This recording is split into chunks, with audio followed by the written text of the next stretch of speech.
Alright, hello and welcome to Armored Warfare with Gorlans Army. My name is Ralks, and today we will be doing a quick preview of the Lords of War game mode that is coming out tomorrow on the live server, and that's been live for a couple of days on the PTS.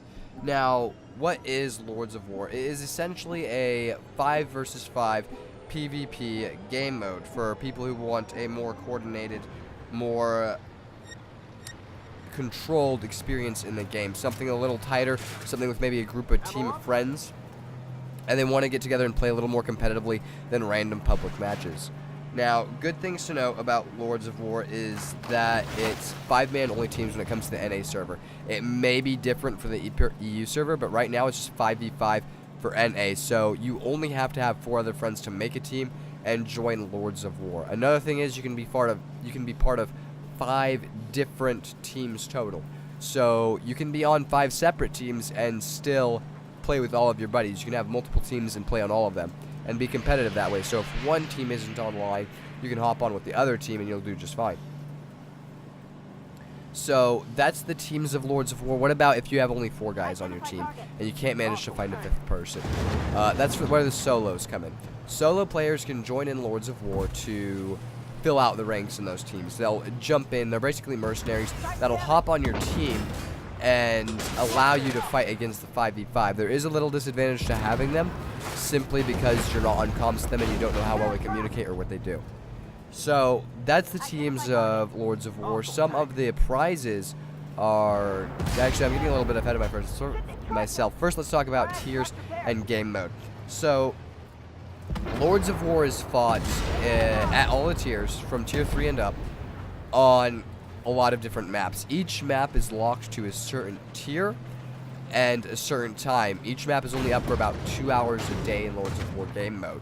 So what you can do is you can get on with your friends, and you can play one map and be very competitive on that map and get win streaks, which go into awards, where I'll get in just a minute. And those win streaks will convert over into rewards that you'll get later on. Now, if you have friends that aren't very active in the game, it's still very possible to earn these rewards, even if you don't get the win streaks and so on and so on. We'll go into that in a minute as well. But first off, let's just cover that tier 3 to tier 10 can play these. And what does that mean? That means that you don't have to have a lot of time sunk into the game to play these game modes. Right now you're seeing a match of tier 10 simply because it's what you all have on the PTS, and all of my teammates here own tier 10s on the live server. So we're playing at a very high, very competitive level with some of the other better teams in the game.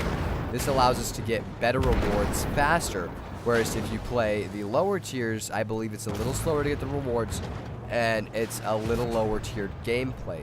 So that is very good in the fact that you don't have to have a very high skill cap. You don't have to have the best tanks in the game to play. You can be a tier 3 dude and jump into the game. You can be a brand new player and jump into the game, though I don't recommend it if you want. So what else is there that Lords of War has to offer? Well, the rewards for one. A lot of rewards are going to be for Lords of War. For instance, when Season 1 comes out tomorrow morning at 4 AM, I believe, by the time of recording this video, they're going to have it launched on the live server, and there will be there's going to be an exclusive tank for the first season. Now, we don't know what that exclusive tank is yet, although I have some suspicions on it being the IS-7. Again, not sure.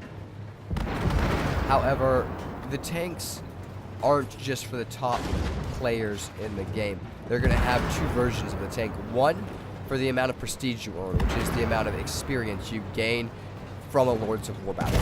It's exclusive experience to Lords of War.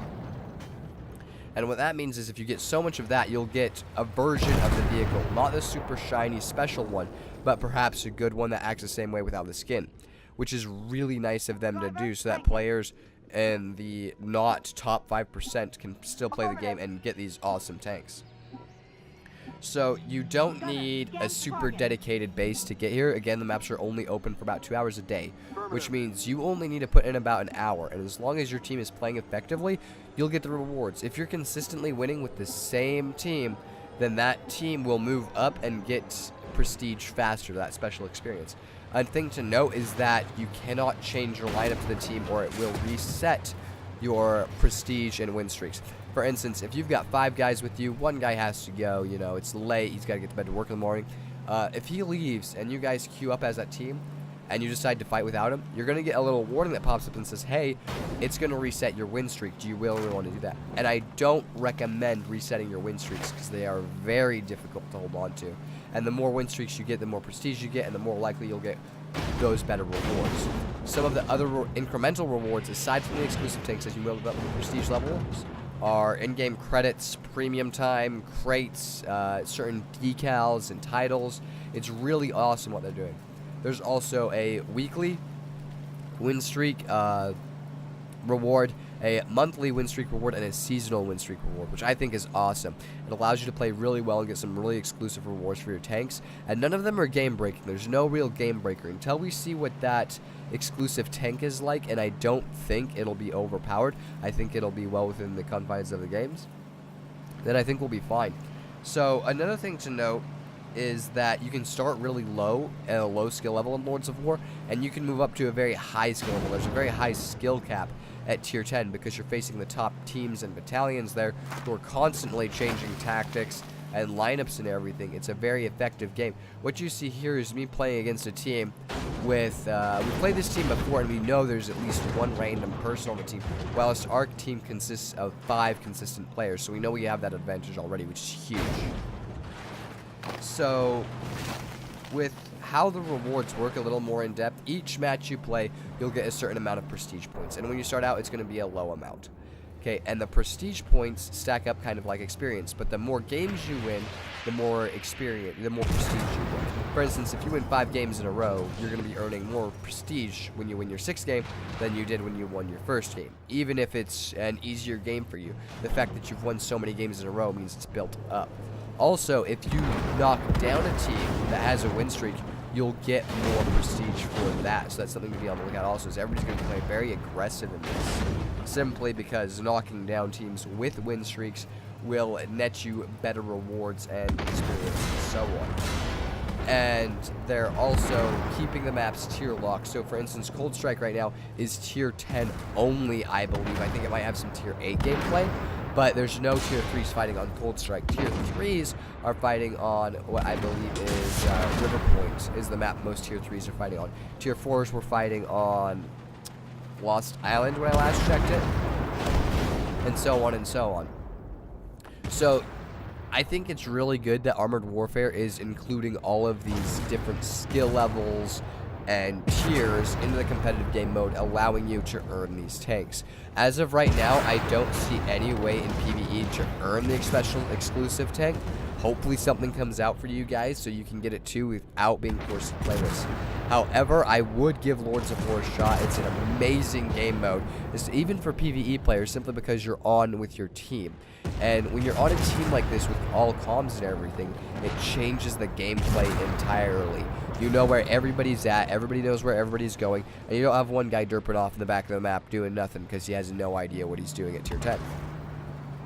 So that's the gist of Lords of War. Let me know what you guys think in the comments about it. I have a video series coming up that will detail certain tank styles and play styles. For example, you see us running 3 PLO1s and 2 T14 Armadas in this match, and we're trying to figure out our tier 10 lineup, which is trying to be very mobile.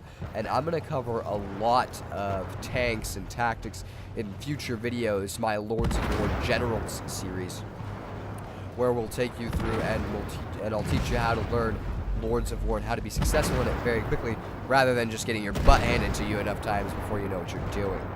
Let's see, is there anything I forgot for Lords of War? Nope, I think that's it. So again, solo players can play in Lords of War, and they can earn win streaks. You have your solo win streak. So when you're playing as a solo player and you're all alone and you're winning games, that still gets you prestige and win streak.